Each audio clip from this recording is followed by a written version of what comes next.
বন্ধুরা, তেল পটল যেমন মশলা কষিয়ে ভালোভাবে রান্না করা হয়, তেমন ফাঁকি দিয়েও কিন্তু তেল পটল রান্না করা যায়। আমি কিন্তু মাঝে মধ্যেই ফাঁকিবাজি তেল পটল বা চটজলদি তেল পটল বানিয়ে নিই গরম ভাতে খাওয়ার জন্য।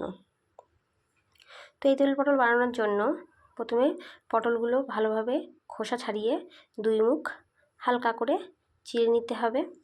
এরপর তেল গরম করে তেলটা একটু বেশিই দিতে হবে। তেল গরম করে পটলগুলো ভালোভাবে লাল লাল করে ভেজে নিয়ে দিয়ে দিতে হবে রসুন কুচি। রসুন কুচিগুলো দিয়ে একটু হালকা ভাজা ভাজা হয়ে যাওয়ার পর দিয়ে দেব পেঁয়াজ কুচি। পেঁয়াজ কুচি দিয়েও ভালোভাবে মিশিয়ে নেব। এরপর কটা দেব চেরা কাঁচা লঙ্কা, নুন, অল্প সামান্য নুন আর হলুদ দিয়ে ভালোভাবে হালকা আঁচে ভালোভাবে একটু ভেজে নিতে হবে। পেঁয়াজগুলো একটু নরম হয়ে যাওয়ার পরই নামিয়ে নিলেই, একটু বেশি করে তেল সমেত নামিয়ে নিলেই তৈরি হয়ে যাবে তেল পটল। গরম ভাতে খুবই ভালো লাগে খেতে।